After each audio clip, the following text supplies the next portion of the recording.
Welcome to the Stay Grounded podcast, brought to you by Java Press Coffee Company. My name is Raj Jana, and I'm the Chief Brewing Officer here at Java Press, where we help people make daily happiness a priority using the coffee we love. I interview people from all walks of life to discuss happiness, success, fulfillment, and ways to infuse it all into daily life. I want to dissect different thought processes and turn them into powerful insights that empower you to stay grounded and make daily happiness and fulfillment a reality. So thanks for joining me today. Now, let's get to grinding. Hello, and welcome to episode 34 of the Stay Grounded podcast. Hope you're all having an amazing day. I'm super excited to introduce this week's guest, Dr. Ashley Hampton. So, Ashley is a licensed psychologist and now a social entrepreneur who specializes in trauma, mass incarceration, and really helping different types of people unlock the roadblocks that stop them from getting what they want in their lives. And so she has an incredible story. She worked in the psychology department of a medium security federal prison, which was wild for me to hear. She shared so many stories of the different people she helped and worked with. And what I loved most about this episode was that it really peeled back the layers of what makes us all human at our very core. Whether you're somebody who has been dealt a really crappy hand or somebody who has had everything given to them in their lives, it was amazing to see how much similarities we had with different types of people in different types of circumstances. And so I think that was the biggest takeaway for me, and a very inspiring episode that I needed to listen to and be a part of, to really start implementing change in my own life. And so you guys are going to love this episode. Ashley's amazing. She has tons of resources on her website in case you want to get started with social entrepreneurship or really just making a positive change in your own life. Visit drashleyhampton.com. But I'm going to stop talking now because I really want to get this episode going. But before we do, if you haven't already, rate, subscribe, review, give us some love on iTunes or any of the mediums that you choose to listen to the podcast. And let me know what you think. We're starting to bring on a very wide range of people, and it's getting a lot of fun. So anyways, hope you enjoy this episode and take as much value out of it as I did, because I really needed to hear this. So anyways, I hope you guys enjoy Dr. Ashley Hampton.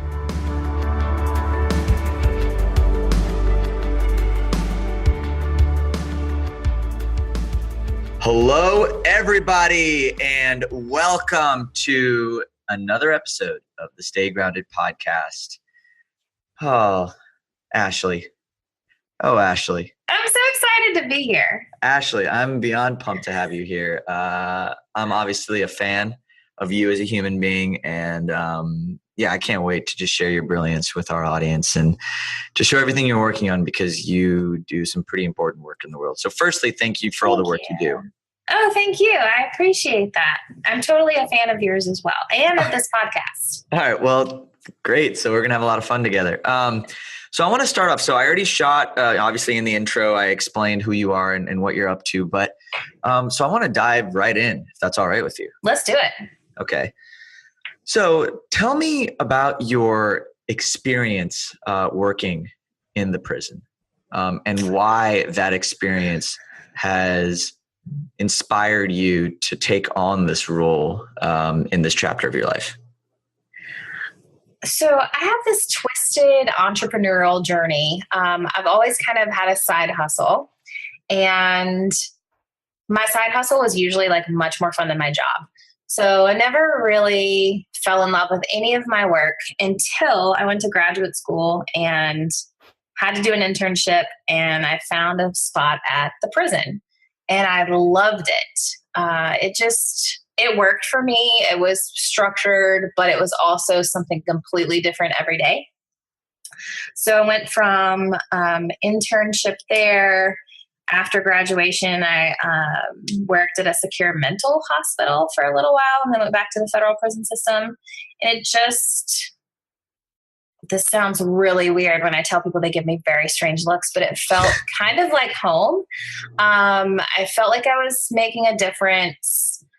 Plus, I was learning a lot about me and about like people in general, and behaviors and how behaviors could actually change. So that was kind of like the start of it. And then when I got hurt in a training accident at work and could not rehab my knee to be strong enough to go back in and to meet the physical requirements for the prison, I left and opened a private practice and was completely destroyed because I loved my work in the prison so much. So eventually I got my act together and was like, okay, how can I make that love for my job translate into my current practice? And so now I work with kids and adults in child protective services. And one of the things that I do is try to keep them from going to prison.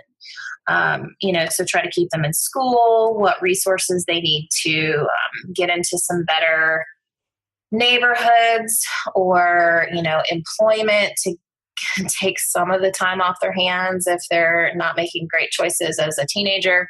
Anything to try to improve their quality of life so they can make better choices and hopefully not end up inside. So that's the piece that I came up with for the past 3 or 4 years. Wow. Okay. Yeah. Lots to unpack there. Yeah. What about, what did you notice, from the people who were in prison? What about their childhood brought them to prison? And how is your journey with, why child protective services? Did you notice something when you were in prison that made you want to go back? Why did you want to impact people in that way? So I had a huge variety of clients, everything from, the kid who had a single mom that was trying to work 2 or 3 jobs to pay the rent and make sure they had food on the table, to the guy who literally had everything and lost it over financial scams. So there wasn't necessarily one common thread, but the majority of the inmates, at least the ones that I worked with, didn't have the best life growing up. And a lot of them were looking for something that they weren't getting. So whether or not that was love and attention from a parent or money to buy clothes or, the sense of belonging that most of us get from home, but not always. That seemed to be some fairly common comments about childhood. So I kind of actually lucked into the child protective services work. And then I realized that some of the stories I was hearing with my clients now were some of the same stories that I heard back when I worked in the prison. So my role, I evaluate them, make sure, any mental health concerns, any kind of IQ, so educational concerns, employment concerns, that kind of stuff we address. But it's also for me a bigger picture. So for me, where you're talking about on this podcast, being happy and setting up routines and things like that, it's a lot easier, in my opinion, to do those things when you have resources. So when you have a job that's paying you more than minimum wage for a family of 4, and that's what I consider my job, is to help people find resources to improve their quality of life. So then they can do things like what you talk about, be happy, have some routines that make them feel fulfilled, and then so they can help other people. Let me ask you this. Yeah. A lot of times I've found that the things that make me happiest aren't things that necessarily cost money. Right. So how do you instill a practice of happiness and separate that from money when it comes to working with whether people in prison or people when they get out of prison or people before? I guess when people are going through hardships, how do you separate the idea of happiness from all the hardships that they're facing? I actually just had this conversation the other day with a woman. She was talking about getting a better job, and how if she had a better job, she would have more money, but she would probably also have more problems. And I thought that was a really interesting way to look at it, because I don't see that at all. I see more money, more solutions. So, I kind of turned it around on her and said that. And I was like, you know what? I know money is not going to solve your problems. However, if you had a car to go to work and you didn't have to depend on the bus, whether or not it was late or didn't show up, would that potentially make your day better? And she's like, oh, yeah. And I said, would that make you smile more? Would that make you less stressed? Would you be argumentative when you got to work? And she's like, oh, I would totally smile more. I wouldn't be, in a bad mood. Like, that's what money can provide you, the transportation, in order to, make that be a good part of your day versus a bad part. A lot of it in the people that I work with is mindset, because it feels like, in their words, everything has been stacked against them. And so the majority of people I see, it's everything's been stacked against me and I don't know how to get out of it. And then there's these few people who are like, well, everything is stacked against me, but I'm going to use this as a way to get the resources to get out of this and then, prosper, because I now know what this is like and I don't ever want to come back. That second thing you just mentioned it almost stems from a sense of ownership. Right. I can't imagine what people in prison are going through. I'm not even going to pretend to. Right. Especially when there's a lot of systems in place that almost stack the cards against different types of people. Exactly. Yes. And so, how do you translate a sense of ownership? How do you even teach a sense of ownership to people who are going through circumstances like that? It's difficult. And most of it is difficult because of exactly what you said. So, the conversation, and I just had a conversation with somebody earlier about this.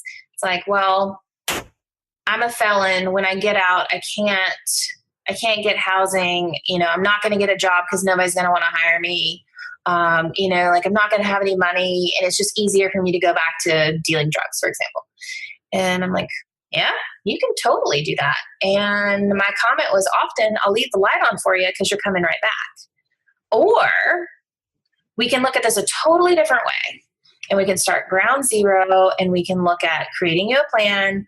Yeah, you're going to work at McDonald's, and yeah, you may not like that based on your past lifestyle, but that's the first step, not the end goal. That's the first step to show that you can be a trustworthy employee, that you can show up on time, that you can follow directions, that, you're going to follow exactly what authority says. You're not going to buck the system.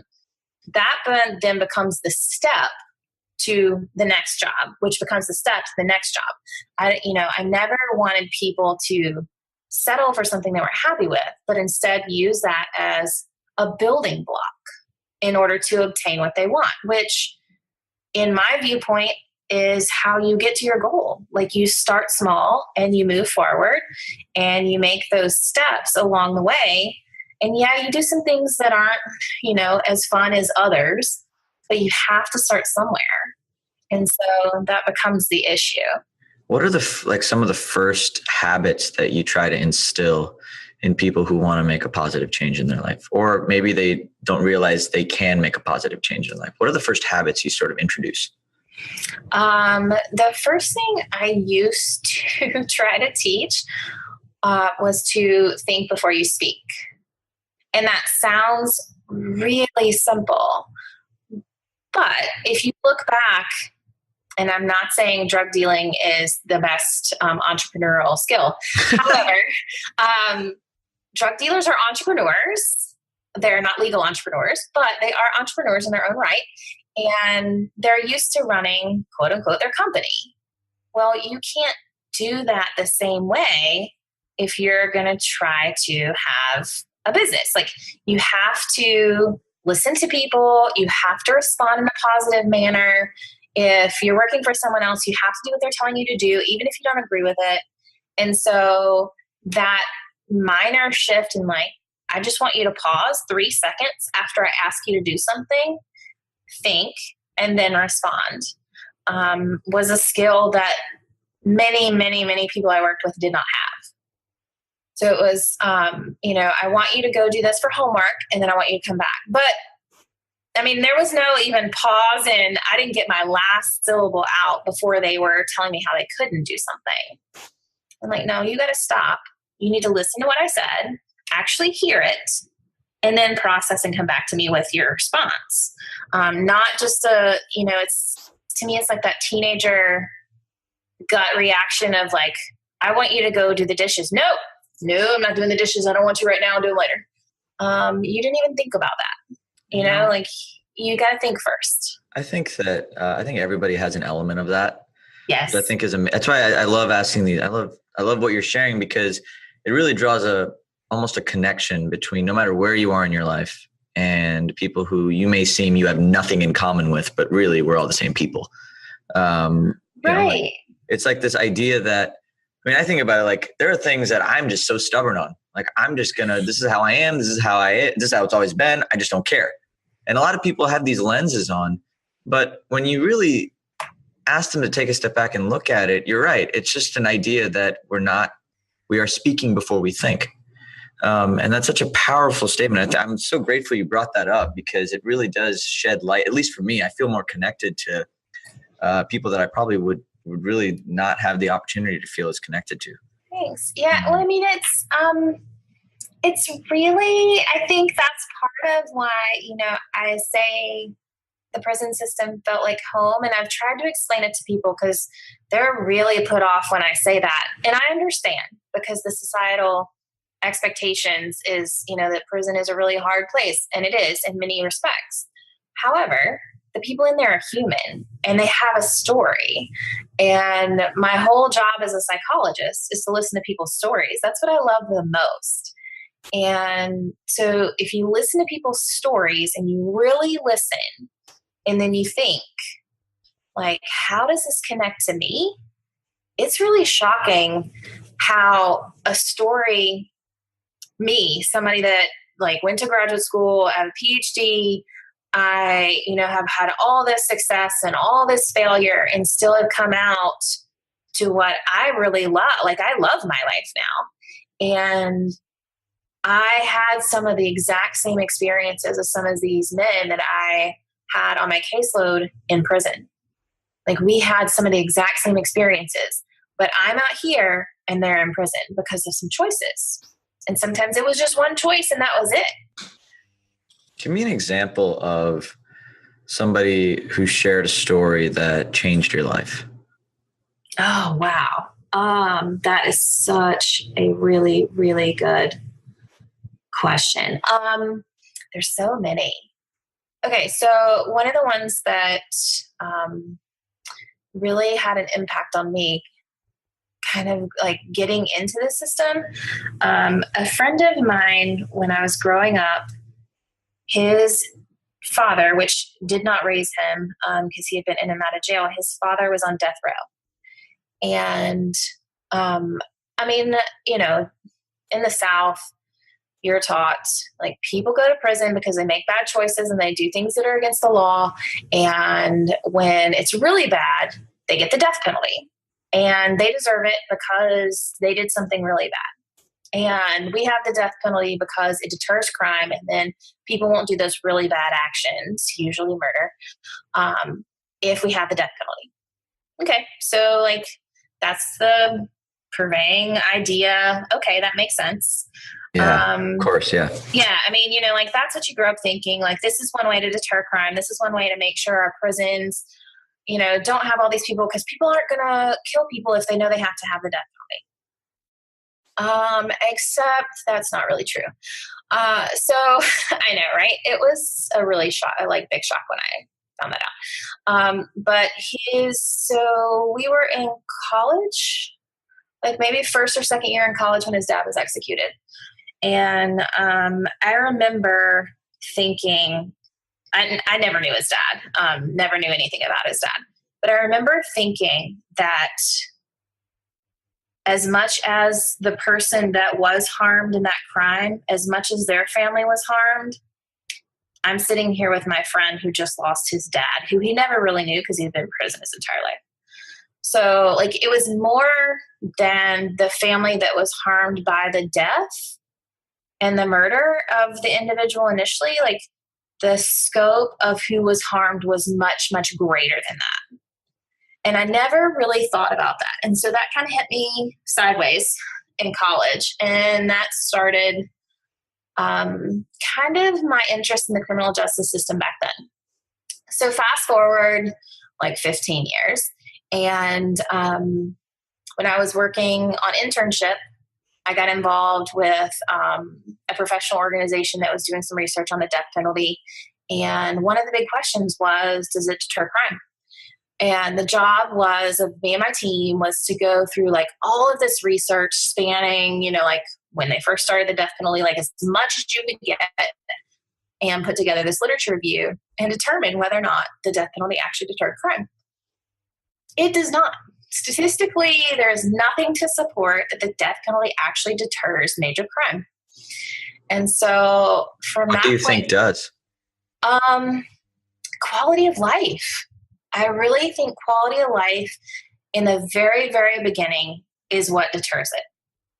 Because I feel, and research partially supports me. It's kind of hard to do this research because you can't like make a family poor and then make a family have, like middle-class resources and like compare them. But I think if you don't have to struggle for basic resources and you don't have to like struggle for food and clothing and rent and transportation, and you can then like work regular hours for decent pay and spend time with your family, and you have these good memories and these moments with them, and you feel fulfilled at home, I think you then don't go looking necessarily for trouble. And that's not 100% true all the time, but I think the majority of that would be true if we could improve all of the quality of life markers. How do you help people experience that sense of home when sense of home isn't as obvious in their lives? I mean, I think that's the key factor. What partially drew me to you at the event that we were both at last month, and what I wanted to know more about your story was like creating these pieces out of something that we do normally. Like how do we infuse just like calm, happy times in our day out of things that we always do. So like what I liked about your company is like most people drink coffee. I don't. And I listened to Michael O'Neill's episode and he's like, I'm probably the only one that doesn't drink coffee, but now I'm right there with him. So I don't, but like I have the same morning routine, like I wake up to music every morning. And that's one of my like meditative things, and I wake up to music because I don't want that stupid alarm. And I sit, I lay in my bed and listen to a couple songs and kind of get jazzed before I get out of bed. Right. And sounds like an amazing morning. It's fun. Like it's a special playlist that I've created. It's like only songs that totally jazz me up. And, I get up and I make my bed, and that's like my automatic win for the day. If I've accomplished nothing else, I've made my bed. And then I get ready, and like sometimes the music's still going. That's fine. I just let it tunes out after an hour, and I just let it keep going. But I'm most interested in like teaching people how to do what you're doing. So in terms of sense of belonging, get back to the original thing. I think we can find that a lot of places. So, I mean, it can be as simple as a teacher at school. So if you look at a lot of celebrities are coming out with the whole teacher thing and like, hey, this teacher did this for me. And without it, I don't know what I would have done, because this was really like a turning point for me. Sometimes it's sports coaches. Sometimes it is, somebody in the community that takes, some extra time with a kid. But the kind of the thread that comes through all of that is somebody that is showing an interest in taking the time. And yeah, I mean, unfortunately, just parents sometimes can't do that for whatever reason. Usually it's because they're working. And so somebody's got to step up to the plate. No, and let me ask you this. So, yeah, I mean, some of the most influential people in my life were mentors, sports coaches. Yeah. I mean, I think about like I played tennis growing up, and Kevin Duke, he was my first real mentor, and he was one of my tennis coaches. And I mean, I credit a lot of just who I am today because of the stuff he taught me at a very pivotal age in my life. Now, with the age of where we live now, right? We live in almost like an information age where yes. kids have access to the internet. They have access to like all these educational resources. Do you ever like like either help them become more resourceful in that sense, like where they access like podcasts? Because if you think about a podcast or even just any radio show or someone's taking the time to share something, right? Right. Right. So like, are there any outlets out there for people who come out of these systems or who are born into these homes without a sense of belonging for them to access? And if so, how do you make them feel comfortable learning from somebody that they've never met before? Oh, that's a really good question. So, and you don't know this, so this was not even a leading question for those of you that are listening. I'm actually going to create and launch a podcast in the fall, specifically for, it's been a long time coming, but specifically for people to share their stories, kind of like what we're talking about, like people that have been in the system, how do they come out and then make a life for themselves? How did they go from, being kind of like an outcast to being someone that's been successful in society? So that's one. I know, right? Really cool. Definitely didn't know that was happening, guys. I'm not even kidding. Like, totally a sign that it's reinforced my ability to do it. Well, now it has to happen. Now it has to happen. Yeah, I know. I put it out there, so now it is going to happen. But the other thing that I've done, I have done some of this with teenagers. That the tough part is, like, some people are using the internet for inappropriate reasons, and that's how they get to me. But for kids that aren't, so like kids that are maybe just kind of lost and they're hanging out with a different crowd or the wrong crowd or whatever, I do sometimes sit and like, okay, what's up? Like, what will make you happy? What will like motivate you because you've got a really good IQ? And, I try to give them an extra, 20, 30 minutes at the end of the appointment to just kind of build them up. And so sometimes we talk about podcasts. Sometimes we talk about like resources in the community or summer camp, or we have a high school that does like a lot of creative arts stuff. And so I talk to them sometimes about like auditioning to go to that high school because their writing or their drawing is just exceptional. And so obviously it's a lot of resources there, but it really, the teenagers don't care about learning from someone they don't know. They're like, it's not even on their radar. I get that with adults that are my age, like, I don't know, why would I want to listen to this person? Like, you're listening to a lot of people that you don't know already on TV, on the radio. I'm like, just give it a try. I mean, at the worst, you turn it off after two or 3 minutes. At the best, you find somebody that you kind of like listening to and, maybe learn something, maybe don't. But you're always in control to turn the station, or turn off the podcast or change the channel. So a lot of it is empowering people to make the decision. I get a lot of that. And I asked somebody one time, because I had a client who had a really good IQ, like exceptional IQ, and she was working fast food. And I said, why are you working in the fast food industry? And she was like, well, I don't know, like it's right around the corner from my house. So like, that's what I do. And I said, well, have you ever, thought about like working in an office? Or, you said you a long time ago wanted to be a nurse. Like, have you ever thought about working at the hospital? And she was like, you mean I can do that? And I was blown away because once we started talking, no one had ever encouraged her to follow that dream to be a nurse. And like, she's my age, so she's like 20 years out of high school.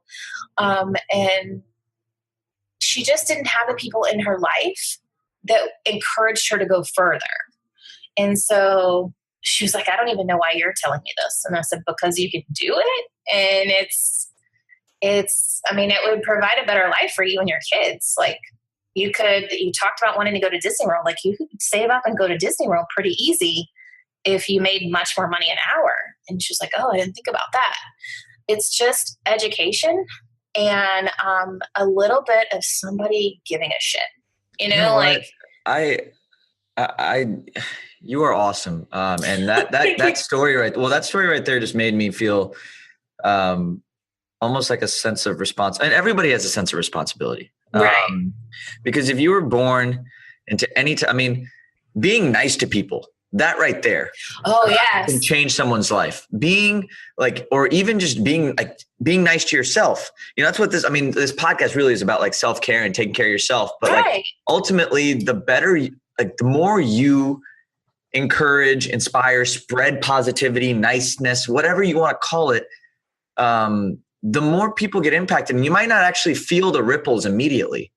But I think that's really powerful, because what you just said is crazy to me. This woman she has spent her entire life not knowing that she could do something. The second she had one conversation with somebody, which was just like hey, have you thought about this? It wasn't even like anything more than that. It was just a simple question. And that sparked something big. So how many people can really, and listeners, I'm sorry for going off on a tangent, but I think it's really important. If you know people in your life who are going through something, or if you know people in your life, if you're doing something inspiring, if you're somewhere ahead, just encourage people. That's so amazing, Ashley. I'm so grateful to know you. Thank you. That was really awesome. And I love that. And I love that message. Just being nice to people and encouraging them can go a really, really long way. And I think that's like, we call it a responsibility. Like it's the story for me, and it becomes this issue of like, how do you make the story better? Like they want an ending that is like Disneyland, for example. How do you get there? And to me, because I'm outside the situation, I can see all the pieces. So it's a lot easier for me to say, like, if you did X, Y, and Z, you could get there. And sometimes, like people aren't educated that they can do that. They can't see it because, like all of the obstacles are so tall. It's like a brick wall in front of them. Like there's all these reasons that could come in. But, I said it and I took a chance saying it because she could have like cussed me out. She didn't. But, to say that and be like, hey, can you put in an application? She'd never even put in an application. And so I'm thinking, like my school system, my city school system failed right here. Like that should have happened in high school. That all this encouragement should have happened in high school. Like, what are you doing? And so, eventually one day, that's like my secondary plan, is to try to help kids get there. Like this, it doesn't always have to be about money. You can fund a college education through loans, but you don't always have to have the college education. Like you can still make amazing things happen if you don't. You just have to know how to get there. And sometimes parents don't know how. Like neither one of my parents went to college. And I had to ask all over the place, like, how do I fill out an application? And what about financial aid? Gotcha. It just wasn't. No, it's a hard system. And, but no, I people like you are changing it, and I'm grateful for that. I had a question for you that was actually burning on my mind. Ooh, okay. So when I think about fulfillment in general, a lot of people draw fulfillment from different places, and you seem to be driven by something that is beyond anything I can really explain. What does fulfillment mean to you, and how does it show up for you every day? So I used to base it on salary. Like I wanted my next job to make more than my first, because that allowed me to, have a house, have a car, all that jazz. That was in my early 20s. And that was before I found the job in the prison I really loved. So for me now, several years later and several bumps in the road later, it really just looks like, do I get up and have a good day every day? And that sounds so silly to just say that it's really that simple. But for me, it is. So,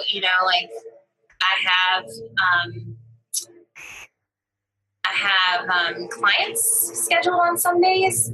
And so some days I go deal with clients, and then other days I don't. And I do other things. So like record this podcast interview and doing things like that, and like switching up my schedule is really helpful for me because I get to do a whole lot of different things, and no day is exactly the same. So being in control of that kind of thing really helps. Waking up to music, like I was saying, like that is amazing to me. I really, really love that.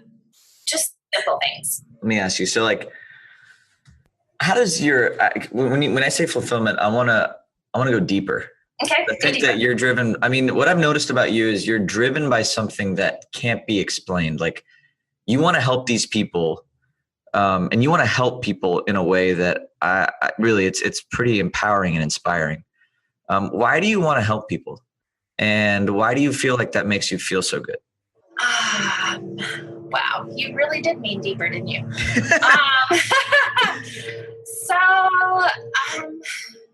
I've been pondering this a lot lately in terms of why I got here and the purpose of this nonprofit that I'm creating, and why does it even matter? Because a lot of people ask that question. And I trace it back to my grandmother. So my grandmother was like a little kid in the Great Depression, like never really had much of anything her entire life.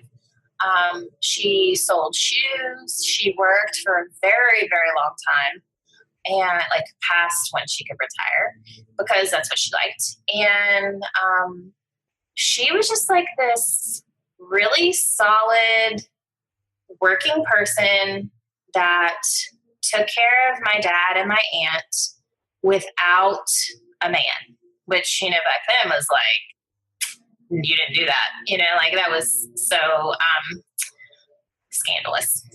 But she did, like, it, so much family drama there. But she was this strong, independent woman, and no matter what you put in her way, she just dealt with it. It just was what it was, and that was fine. So I think a lot of that kind of got instilled in me along the way. And the other thing is, like, she totally supported everything I did. It didn't matter. Like, there's been so many twists and turns in this journey, and it did not matter. I could have told her that I was going to, like, sell everything and, like, move to Brazil, and she'd have been totally on board. But she was, like, 100% supportive no matter what I did. And I think that was part of it. I think the other thing that was really, really crucial in terms of who I selected to work with was I was always taught to be kind to everybody. Doesn't matter what their color was, what, boy or girl or whatever, what they looked like didn't matter. I was to be nice to them and, like, accept them for whoever they were. Okay. And that was coming from someone who lived in a tiny town in rural Alabama that in the civil rights movement was like one of the places where they took those pictures of them washing people down the street. It's like when she was alive, like, she would tell me stories about how all this worked. And she, back then, like, even before the civil rights movement, like, she had Black friends, and, like, she was shunned sometimes because of having those friends. And, like, it kind of just put this little twinkle in me, like, I don't care what anybody else thinks. I'm going to do it my way, and I'm going to enjoy life. And it doesn't matter what your expectations are for me. I'm going to do me. But the other thing that she taught me that kind of stuck with me was you root for the underdog no matter what. And that is the person that may struggle the most, but they're also probably going to work the hardest. And so that's the one that you support. No matter what, you support the underdog. And so, like, I've had offers to work with clients that could pay me cash. I've had like offers to work in really, really big projects that would make me a lot of money, but was not interesting to me in the slightest. And so I just didn't take that stuff. Let me ask you something. I like what I do. What makes an interesting client? I like the underdog struggle. I like the people that have problems that can be fixed if they just work a little bit. Like the lady I was telling you about the job, like that could be fixed fairly easily. There's a lot of jobs open here, and a lot of jobs open here in healthcare. So it might take her a little while to get a job because she hasn't had a healthcare job, but she could do that. That is that's a fixable problem. I like the people that have a little spunk about them. Like going back to the story, like there's some bumps in the road in that story, but they're moving forward, they're doing it. And yeah, they may not do everything 100% perfect, but they are at least trying to do something. Yeah, no, I think that what I find most inspiring about the work you do and kind of the people you help is that, like I said, I think I'm just drawing a really strong parallel between people at any walk of life. Even that idea right there, like a majority of problems in life are fixable. Yes. Yes, they are. Almost everything is fixable. It just takes the right conversation with the right person or the right piece of information that adds a piece to the puzzle that you didn't have before. Yes, totally agree. And I love that because that's really empowering for me to think about. It's how I always think I've thought about my own problems, but I love that. I love what you stand for, and I love how you teach people who don't easily have access to that knowledge to embrace that part of life. Because I think you're doing amazing work. So Ashley, what's next for you? Like how are you going to continue helping people?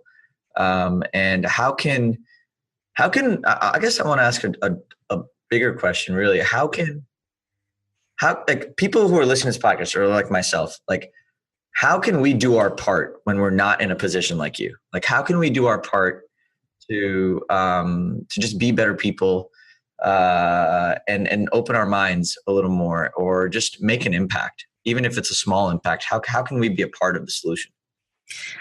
I think the biggest thing that I would say is like challenge your thinking on certain things. So for example, like you don't have to donate money. You don't have to donate time. You don't have to do any of that. But if you're having a conversation with somebody and you're creating an us versus them scenario, so like you and your friend are the us and everyone outside is the them, no matter what that is, if that's, ex-offenders, if that's, people down the road, if that's somebody in another department at your job, look at that us versus them thinking and really, really examine, are you that much different? Is there really that much different about you that you need to be completely categorized in two different places? Because like we've talked about, like we're not really that much different when you put all of us together, like we're really not that much like that far apart, I don't think. So that becomes like one really, really easy way to make a huge difference fairly quickly.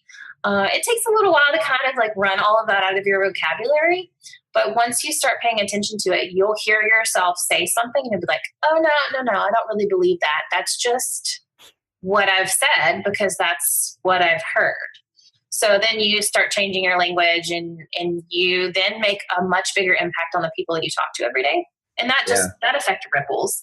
Oh, yeah. And I think I want to kind of come full circle with the ripple concept. I mean, really, the daily actions that we can all take, I think, are creating ripples that you can't see yet.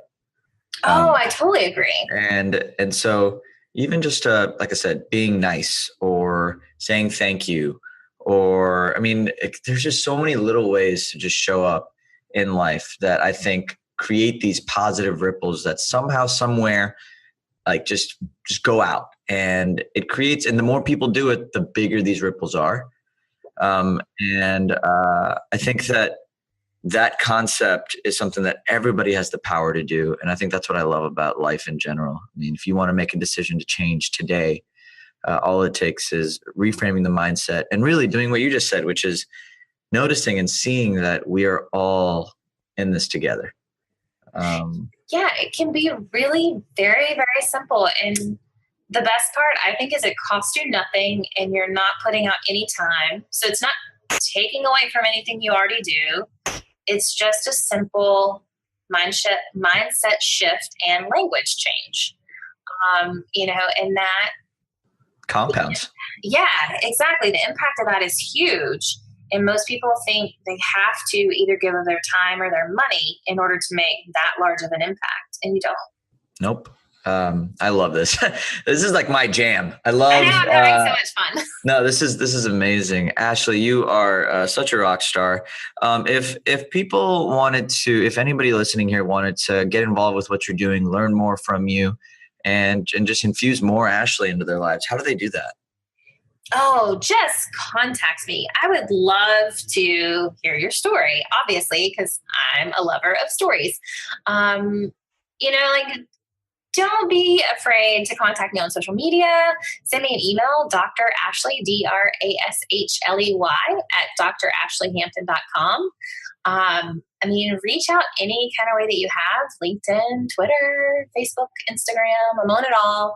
And I would love to hear your story and just, see what you've got going on.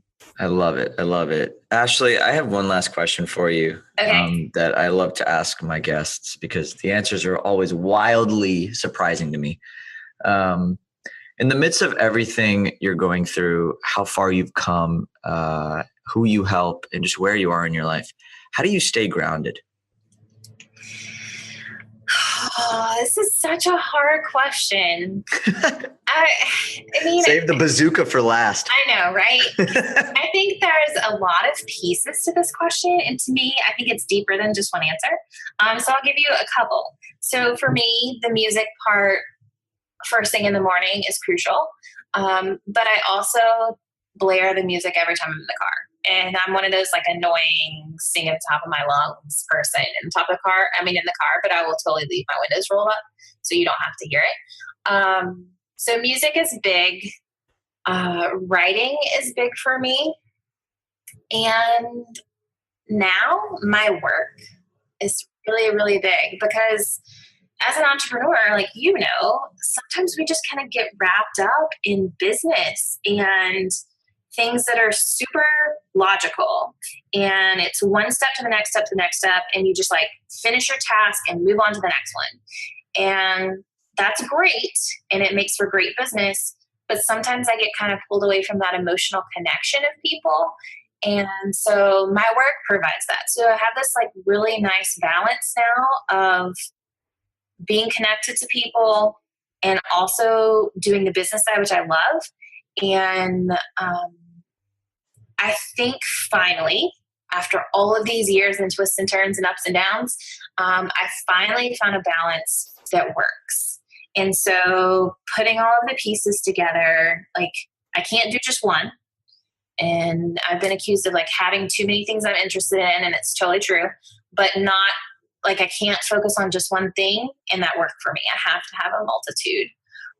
So kind of the morning routine, talking to people and connecting like this, working with my clients, working the business. And then I would say the other one is traveling and seeing how people live and how other places are, and making sure that I don't think that my reality is the only reality out there. Because I learn a lot from talking to other people and traveling other places and seeing things, especially, outside the country where people do things differently, super different, which is awesome. But yeah, so a combination of all of those helps. I love it. I love how in tune you are with the little things in your life, which I think is inspiring for me. and I know inspiring for others. But no, Ashley, I just want to take another moment to say thank you so much for opening up your world to us. And I feel really grateful right now, just in general, for hearing the perspectives that you had to share, especially about some of the people you work with, and how we can all be a part of the solution. I think that's one of the most empowering things that you shared, and I'm very grateful. This was really fun, and I could probably talk for another 3 hours. Yeah, I know. So I really love it. No, this is great. But again, guys, I wanted to thank you. And so everybody, that is a wrap for this episode of the Stay Grounded podcast. I'm your host, Raj. This is our friend, Ashley. And from us, stay grounded. Thank you. Thanks for joining us today on this episode of the Stay Grounded podcast, brought to you by Java Press Coffee Company. My name is Raj, and I hope you found this interview helpful as you create your own ways to make daily happiness a priority. If you're interested in learning more about how your morning coffee can turn into a consistent source of joy in your life, visit www.javapress.com to learn how our products can help you do that, and use the coupon code PODCAST for 10% off your purchase. Again, thanks so much for joining us. Stay grounded.